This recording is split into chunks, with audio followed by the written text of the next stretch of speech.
Wabula kana akalero kagenda kuwomera kuba nange kampomedde gwe wenna wagira Bobi Wine kugambye tuula kakkana ogenda kusimayiringa ng'amatama n'emimwa Jessica gyokka ogenda nakwebuuza essanyu gye liva wabula gwe atawagira Bobi Wine ngenda kusaba muganda wange obutakemmentererwa mmeeme mu ngeri ey'ettyobooko kaveeko kayiteko buyisi tuleke twenjoyinge tuwoomerwe life ne Bobi Wine. Olunaku lwabadde lwaggulo His Excellence yabadde mu kuziika Bishop amanyiddwa nga Samuel Semakadde bwe yagenze maaso n'okuba ng'aziikibwa olunaku olwajjo awo wennyini e Lubaga.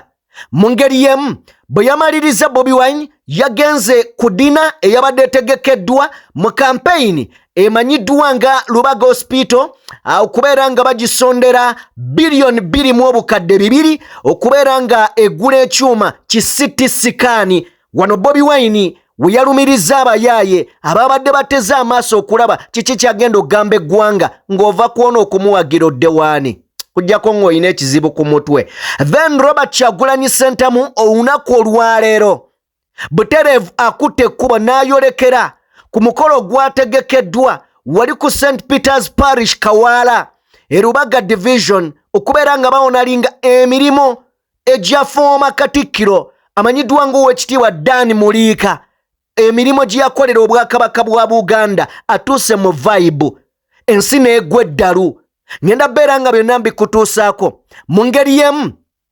Omukulu amanyiddwa nga Muhammad Nsereko abangi gwe baakazaako eryakagege ayongedde okubeera ng'alinyirya NUP kwegamba n'okubeera ng'agijolonga n'ogikkakkanya wansi ng'asinzira emitala w'amayanja gye baamutuma omulimu gw'okubeera ng'agulirira abantu b'enkyukakyuka.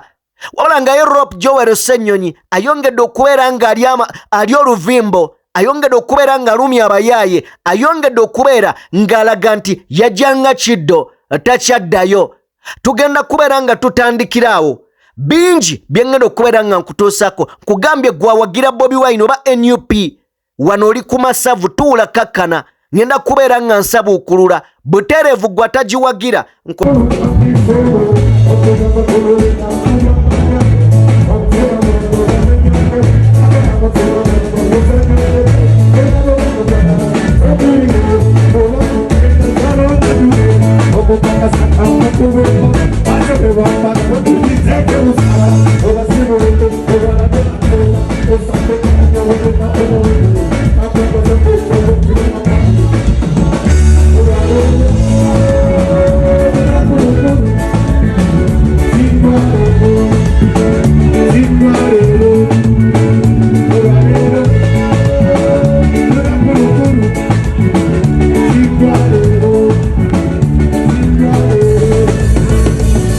Okay, kale mukulike eyo oba olyawo musanyu eryo. Naye olunaku olwajjo Robert Kyagulanyi Ssentamu ebyo byonna nga biwedde yagenze maaso n'okuba nga aderivalinga powerful speech gye yagenze maaso n'okuba nga awa ku mukolo guno. Omukolo guno gwabadde gwaki? Eddwaliro lya Lubaga oba Lubaga Hospital liri wakati mu kuŋŋaanya ensimbi obuwumbi 2.2 okugula ekyuma eky'omulembe ekimanyiddwa nga CT scan. Eddwaliro ly'e Lubaga limazeewo emyaka egikunukkiriza mu 2025 era nga lyatandikibwawo mwaka gwa 1899 nga limanyiddwa nga Lubaga Medical Facility. Nkugambye lyatandikibwa 1899 bw'obala gy'emyaka 1025 era nga lyatandikibwawo abamisonale abasista aba Red of Africa be batandikawo muganda wange eddwaliro lino ery'erubaga liruddewo. bw'obuuza agazimbiddwa ku mulembe gwa mwami Museveni, bw'otasanga nga lyawomoggoka emabega osanga toyi zaafa, bw'otasanga nga toyi zaafa osanga abasawo mwe bali batambula naye nga mirambo egitambula, bw'osanga nga abasawo we bali already na bazunga buzunzi, ojja kusanga nga eddagala lyo teririimu, nga teririwo nti teribeerawo, wabula nga baalibbamu ne balitwala mu bukiriniki bwabwe obw'ebbali. Nye lino lya 1899 weeriri, emyaka 125 weeriri. Bobi Wine, Mr. President, wano yawaddeyo obukadde bwa siringi za Uganda 10 ziyambeko mu kugula ekyuma ekya CT scan mu ddwaliro lya Lubaga. Omukolo guno gubaddewo olunaku lwabadde lwaggulo. Bobi Wine mwe yaweeredde speech gye ndowooza nti y'amaanyi, yabadde y'amaanyi ebitagambika. Nzikiriza tulabe ku speech ya president. Thank you very much. I almost sang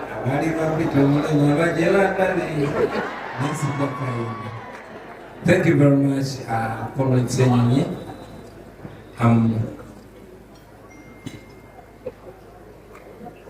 Our dear elders in the Lord, ladies and gentlemen, we've been guided not to mention, because it's true, to mention is to omit, and to omit is to offend. And I wouldn't want to offend anybody on this beautiful evening. But still my eyes can't help but notice my brother, the Lord Mayor, Elias Rupako, like no mustache. I wish he let the whole beard grow out. My favorite doctor, Dr. Sechtoreko, my deputy president, Mama Lina Zetriga, Uwaru, my fellow leaders, Honorable Flavia, Honorable Nyanzi, ladies and gentlemen, I greet you this evening. I only meant to come here and present our humble contribution on behalf of the National Unity Platform. But before I give you my money, everything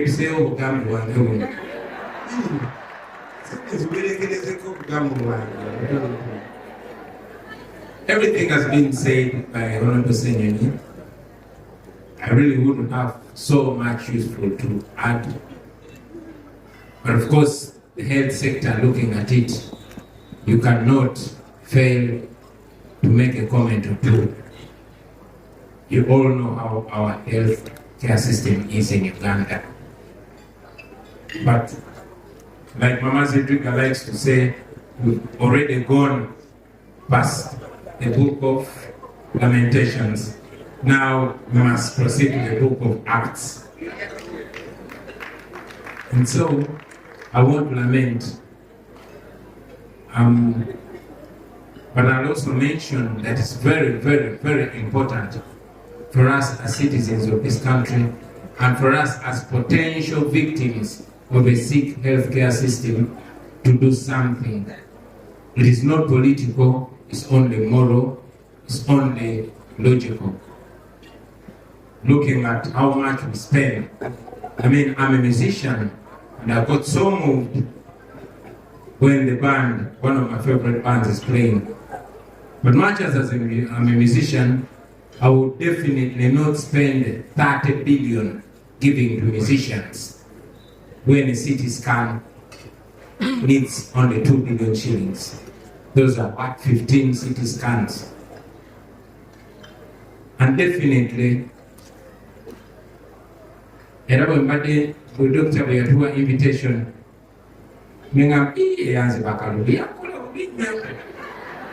Because honestly, that 2 billion that is spent by State House every day, I mean, I'll just need to sleep the whole day, and that 2 billion buys a CT scan somewhere. But that is wishful thinking. Here we are in reality. We are grappling the sick healthcare system. We want to do something. While the Senyumis fight from Parliament, we have to fight to at least implement a little until we are empowered enough to fix it. So this evening, I'll make two pledges. One long term and another short term. So okay, where you are. Long term will happen when I'm president, and that is very soon. And then I can pledge to increase the healthcare budget and cut all unnecessary spending. Every health center for will have a CT scan and a civic scan. But that is in the future. For tonight, on my behalf and on behalf of the National Unity Platform, our humble contribution will be 10 million shillings. Oyo ya His Excellence Robert Kyagulanyi Ssentamu Mitembo ategeezezza nti singa yali mu State House ng'alina obwo obuyinza buli health center 4 yandibadde eyina ekyuma ekyo ekya CT scan. Yes, era n'agamba nti bisoboka kuba si bya bbeeyi. Ye Bobi Wine. Now bwe tuba nga tuvuddeyo eyo nzikiriza nkutwaleko mu Parliament katono nnyo. Omukulu amanyiddwa nga Joel Ssenyonyi ali mu kulumya omutwe abantu mu Parliament nga bamuteekateekera enkwe zimugoba naye nga amateeka gakyakalubye era nga bali mu kukola ennongooserezo amendment mu ssemateeka okulaba bwe bayimiriza emirimu gye. Yagambye bw'ati, agamba nti nno the leader of government business is not elected by the MPs on the government side. Agamba nti nno leader wa government business amanyiddwa nga Robina Nabbanja talondebwa ba MPs ba government. Era abuuza dwaki ife leader of opposition yandibadde alondebwa mu Parliament. Kibuuzo, mu ngeri yemu yayongeddeyo Rope Joel Ssenyonyi n'agamba I am not the first rope in this Parliament. Si yenze rope asoose mu Parliament eno, and I will not be the last. Era sinza asembyeyo. So if the mover is targeting the current rope, baba wanga mmwe abala ebyammwe mutagetinze current rope, then he is misguided, because I am not in this office permanently. Agamba naawo nno muvuze kyamu kubanga nze siri mu office eno lubeerera. Enkya agamba tomorrow it may not be me occupying this office. Enkya nyinza okubeera nga sinze ali mu office eyo. Joel Ssenyonyi bino ebigambo yabadde abyanukula ku bbago liri ery'omubaka lumu eyagobeddwa emitiiyana amanyiddwa nga lumu. Njagala kubeera nga mukuwa Joel Ssenyonyi then tuvaawo tweyongereyo ebigambo bingi. Parliament has got two sides, Honorable Chair and members. The right side of the Speaker and the left side. The right side is led by the leader of government business, who is also the Prime Minister, while the left side is led by the leader of the opposition. The leader of government business is not elected by MPs on the government side. So why would we be seeking to have the leader on one side elected? I'm not the first leader of opposition in this Parliament, and I will not be the last. So if the mover is targeting the current lope, then he is, with all due respect, misguided, because I'm not in this office permanently. Tomorrow, it may not be me occupying this office, but it is important that we do not emasculate whoever the occupant of this office is. Honorable Chair, I saw colleagues from the NRM who appeared before this honorable committee yesterday, acknowledging that they too could be in the opposition someday. And that is the reality of politics, honorable colleagues. So let's seek to strengthen as opposed to watering down these different political offices. Conclusively, honorable Chair and members, the current legal regime is devoid of any reasonable lacuna that would warrant an amendment. I thank you. Okay, oyo ye Joel Ssenyonyi. Bwe tubanga tuvuddeyo ensonga zitegedde bulungi mu ngeri y'emu era leader of opposition ng'akulembeddwamu mukama we Robert Kyagulanyi Ssentamu olunaku olwaleero batuuse ku St. Peter's Parish wali e Kawaala mu Lubaga Division. Ogenda maaso n'okubeera nga bawonaalinga n'okusiima olw'obulamu Mukama bw'awadde former Katikkiro of Buganda Oweekitiibwa Daniel Muliika. Yes, olunaku olwaleero waliwo ogenda maaso n'okubeera nga beebaza Katonda era nga bamusiima n'okwebaza obulamu bw'awadde Oweekitiibwa Daniel Muliika n'okubeera nga beebaza omutonzi naye kennyini omwebaza emirimu emirungi egyo gye yakolera obwakabaka bwa Buganda n'eggwanga lyonna okutwaliza awamu. Wabaddewo enduulu ey'akaleekereeke, wabaddewo enduulu etakungula nga omwagalo w'abangi atuuka wali e Lubaga. Nzikiriza tubirabeko.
Okay, kale nga tuva ku nsonga eyo njagala kubeera nga nzanya akayimba kano dwaki ngenda kazanya kubanga Oweekitiibwa Daniel Muliika y'omu ku bakatikkiro ba Buganda abatatiiriridde bannayuganda ng'avuddengayo n'alaga obutali bumativu wakati mu kwogera mu bikolwa n'okussa gavumenti ku nninga okugezaako okulaba nga eteekawo enfuga etalinyirira ddembe lya buntu, eddembe ly'obuntu nga lifiibwako. Katikkiro ono abadde musaale, kale nno teyeesuuliddeeyo gwa naggamba ku bannayuganda okukulemberwa obulungi newankubadde nga yawummula mu bwakabaka bwa Buganda. Njagala kutegeeza nti ensonga abadde azoogerako lunye. Ndowooza kye kisitudde President agendeyo. Kale nno wakati mu kubeera nga tumusiima osobola okuwandiika obubaka bwo obumwebaza obumuyozaayoza n'okumusiima. Katuzanye akayimba kano.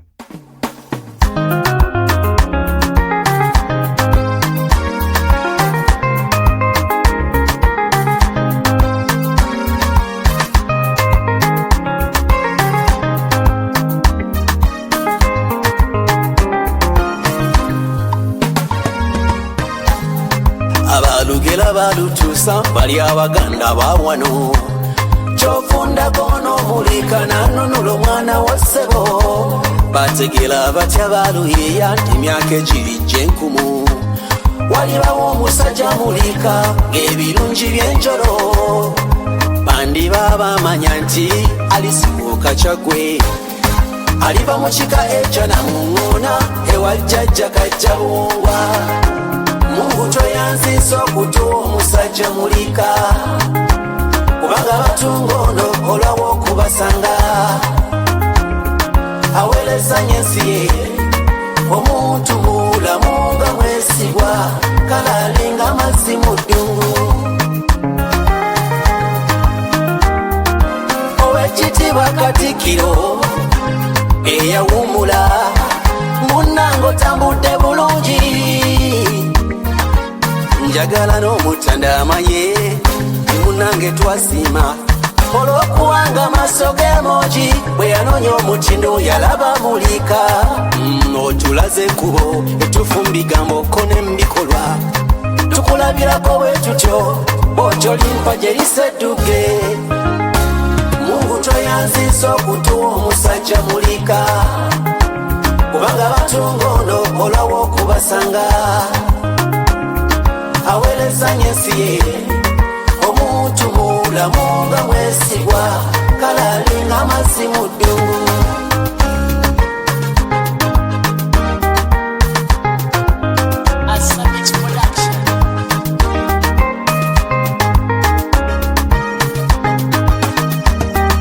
tuli mu kujaguza wano nabayo tusina kunteese olwadanya eri muliko mulungi akola obulungi asimibwa bannange laba kadodi n'amaganda amagunju n'amazungu akaliba kendo ne bangawa Uganda Youth Council ne kezimbira nkoba za mboko bazina mateera bwengoma zirudde okutuuka Mungu toyanziza okutuwa omusajja mulika kubanga batungono olwawo okubasanga aweerezanya ensi ye omuntu mulamu nga mwesigwa kalalinga amazzi mu ddungu Mungu toyanziza okutuwa omusajja mulika kubanga batungono olwawo okubasanga aweerezanya ensi ye omuntu mulamu nga mwesigwa kalalinga amazzi mu ddungu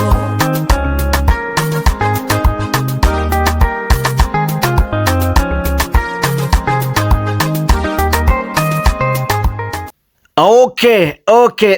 Kale mukulike eyo mu kayimba ako kakoleddwa okubeera nga bamwebaza owekitiibwa Dani Mulika. Now njagala tuveeyo eyo. Bwe tuba nga tuvuddeyo waliwo omukulu amanyiddwa nga Muhammad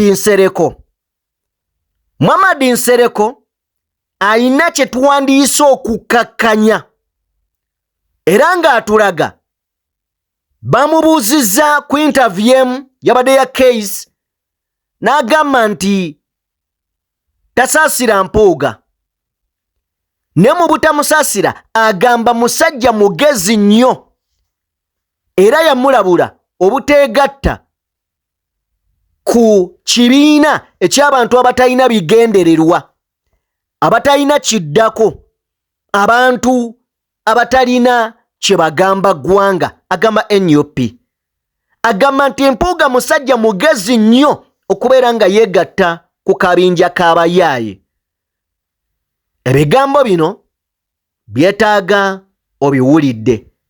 Oluvannyuma lw'obiwulira toreactinga nga tonnaba kuwuliriza. Oluvannyuma lw'okubiwulira baako ky'oŋŋamba mu comment section oba okigambe omukulu oyo gwe mwakazaako eryakagege. Buterevu katugende mu nsonga eno. Mr. Kagege oli otya? Oli mu Amerika, oyambala masuuti, olinga gwe eyagatunga, oli kusereza omusolo olya. Mission tugimanyi wagenda mu Amerika kugula ba bloggers, akusasanya sente ng'osasula abantu abali bagenda mu demonstration bali mu kugenda mu demonstrations kubanga oli ku mission ya NRM ogezaako nnyo okuteeka wansi bannayuganda bali mu diaspora ddala bali mu Amerika obuteeka lakaasi. Omulimu gwo badde ogukoze naye ngenda kubuulira abantu ekyama kibadde tebanyo olwaleero. Kamala bazanyira kadakiika 3 ne seconds abiri ngenda bazanyira keddakiika mbabulira information kuba tuli mbwangu amasimu nabadde nabasuubiza amasimu. Akatambi kano yakakoze ne case n'atweka atujolonga bw'ati kati ngenda kuzanya keddakiika emu mbabulira information yabadde nsirikidde ane yagenda kutya. Waliwo ebintu ebiyita and some cases zendaba oluusi nga zibeera poorly handled. Case in point, musajja waffe Mathias Mpuuga ow'ekitiibwa. Wasn't it a radical way of handling his matter?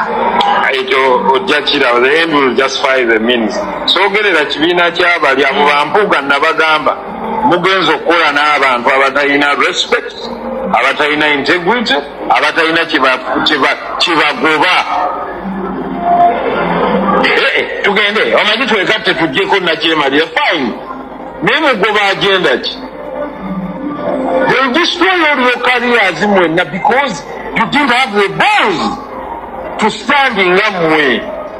Nebino ebyokugenda nga abantu bazunga buzunzi mu bibiina bibyo bibazaalidde no associate anyway sawa agendayo because it is so emotional. Wagano teka kwa mukono. I gave my reasons. But from word go, abasajja abagezi ngaabo ogenda okwassociatinga n'abantu abafaanana bwe bati. We can have the same cause. Ne mutuule mulabe parameters abantu bemu civility yaabwe yenkana ki? Nze kankubuli tusobola okusigala ffenna nga tugoba kyekimu naye ne ŋŋamba ono nja kutuula naye ono sijja kutuula naye. Alright. Muhammad Nsereko MP Kampala Central Mr. Kagege. Civility gyoyogeddeko credibility nti bagendayo ng'amanyi abantu badiringana black enough. Bwali ozza okusuubula ajja okusuubulako munno opungo yala kusuubulira ddala president yennyina akugamba yakugamba nze sisuubulibwa sirikwa oba osobola okusuubula era nekikusala from day one n'otandika omuwalana n'omulwanyisa.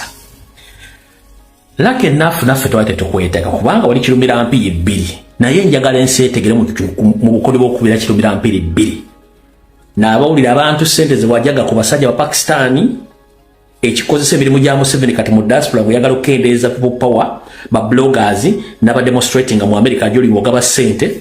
Tezi yakubuuziza nga tewasayininga ku petition y'okujja Bampuuga mu parliament oga nti you gave your reasons ezitali mu public ezitajja ze tutalabako. Well, good enough. Webanyo balire naye lekera okozesa ebigambo birengezza nga teguwandi badde olengezebwa olw'ebikolobero by'okola mu nzikiza koze sitegenda bitegeera.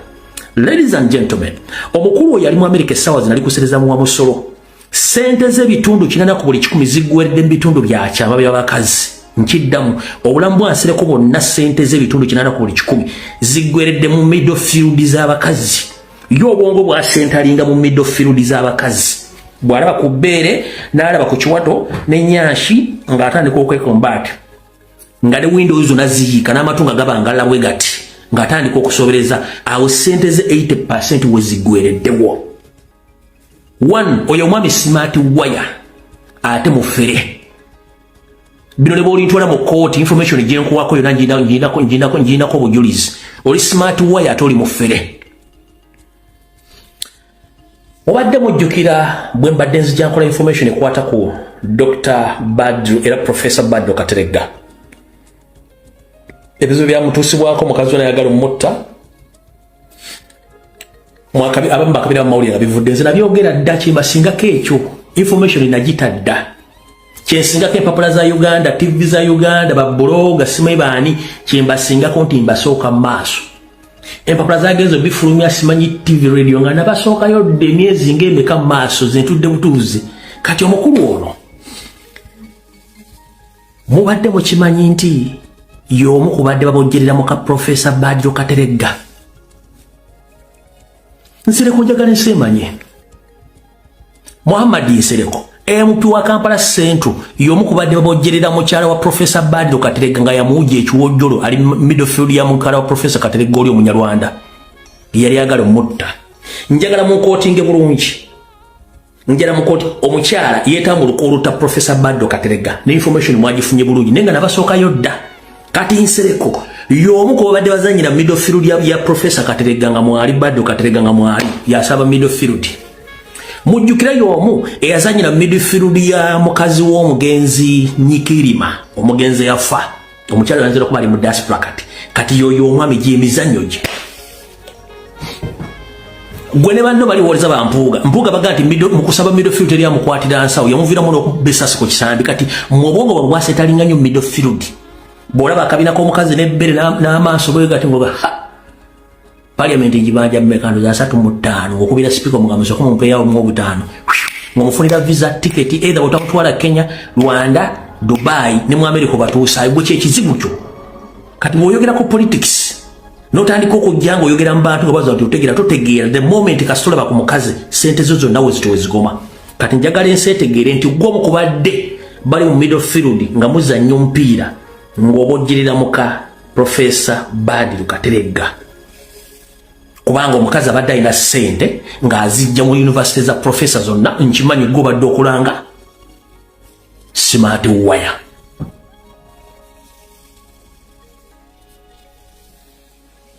Nabwa buli information egyefulumya gwe giwandiika ojja kunzigulako omusango information ejja kuwa obujulizi.